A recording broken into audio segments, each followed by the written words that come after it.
like McCarthy getting this bill passed is a win. That is a win. He was able to negotiate. It does have a lot of Republican wins in it. It does cut spending. It does have work requirements. It has permitting reform, and it has a lot of these things that Republicans wanted, but it just is not enough for some members, and you're never going to make everyone happy. Welcome to Reporter's Notebook, where we talk to the Washington Examiner's top journalists about the stories breaking other beats. I'm Jim Antle, and I'm joined today by Congressional Reporter Reese Gorman. Reese, we have had this long-standing debt ceiling saga. As we're filming this, it's nearing its conclusion, we hope and think. In some respects, this could be considered a big win for House Speaker Kevin McCarthy. But within the House Republican Conference, maybe not. What are you hearing? Yeah, so if you look at it just on its face, I mean, more than 2/3 of the conference voted for this bill and for the debt ceiling, and it passed with over 300 votes, which is kind of it would be a big win in any other circumstance. But with the more conservative members, mostly the Freedom Caucus and some others that aren't in the Freedom Caucus, voting against the bill and wanting to block it, saying it doesn't do enough. And mix that with the fact that it got more Democratic votes than Republican votes. It's people are really upset, and I've talked to multiple people yesterday, who are very angry with how this all played out, and they feel that they've been saying for so long since the bill was released that this is a win for Democrats. This is just handing Biden a blank checkbook. This is a huge win for Dems, and now that when more Democrats vote for Republicans, they feel like, oh, our concerns all along were correct and accurate despite what everyone else was saying.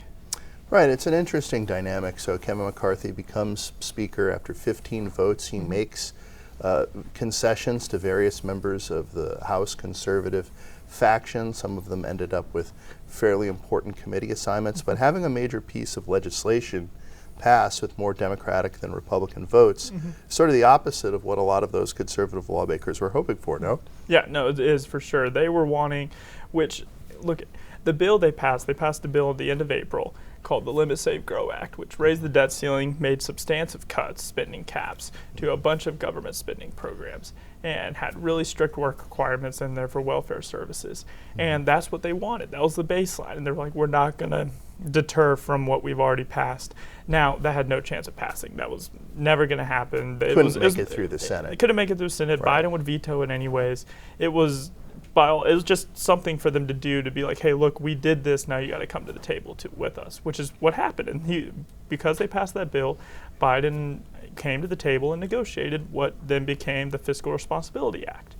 But the more conservative factions of the House Republican Conference didn't see that. They saw that this is the only thing we're going to vote for, and regardless of if it would have got passed out or whatever, they didn't care. That's what they wanted.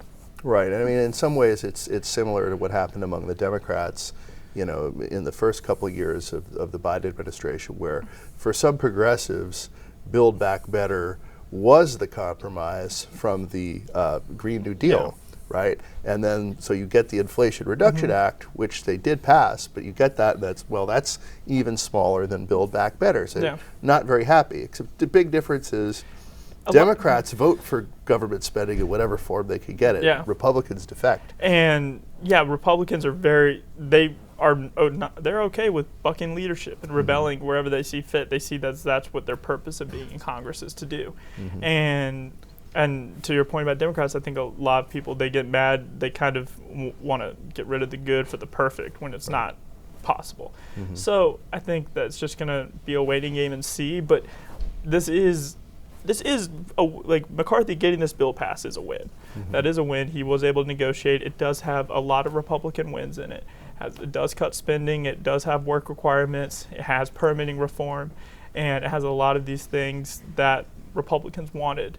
But it just is not enough for some members, and you're never going to make everyone happy. But in this small majority, McCarthy kind of has to make everyone happy. And it did force Biden and a majority of Democrats to accept the idea that you raise the debt ceiling with some conditions. Exactly, and it was not just a clean debt ceiling increase. Right. It did not it really did put constraints on government spending. They have a pay-go, so basically these executive orders and rules that Biden has been doing throughout his term, now he has to, whenever he does one that costs money, he has to offset that somewhere else.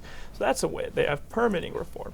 So there are some wins in here for sure, and it did put constraints on spending, at least for however long Republicans keep control of one chamber.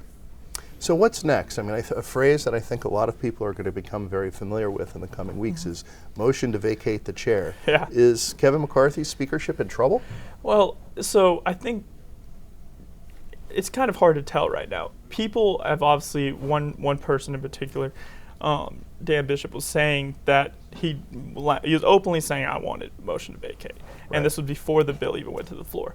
Other people, they're more timid to say that. I mean, it's a big thing. I mean, you bring it up, that's kind of, you're not getting anything done. If you try that, you fail. So I think that I wouldn't say right now he's necessarily in trouble. I would say that these talks are happening. I've talked to people. I know our other reporter, Cammie, has talked to other people as well that have said, yeah, these talks are obviously happening. But I don't think it's going to happen anytime soon. I could be wrong, because all it takes is one person to wake up one day and be like, oh, yeah, I'm sick of this. Right. So I guess we'll just have to wait and see how it all plays out. I mean, McCarthy has been able to get a few things passed that people didn't think he'd be able to do with a pretty small majority. Yeah, he's got the border bill, which was, I mean, he had to make some concessions there, but that got passed.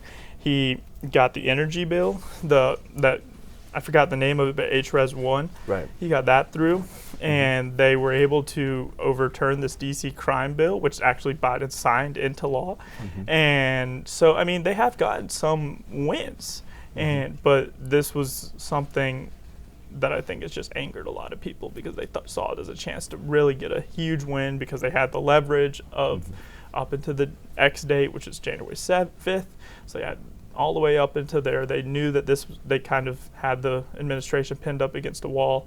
So they thought that they could get some wins, and this is not what they wanted. So they built a wall, and then we're going to make Biden pay for it. Exactly. Thank you, Reese. Thank you, Jim.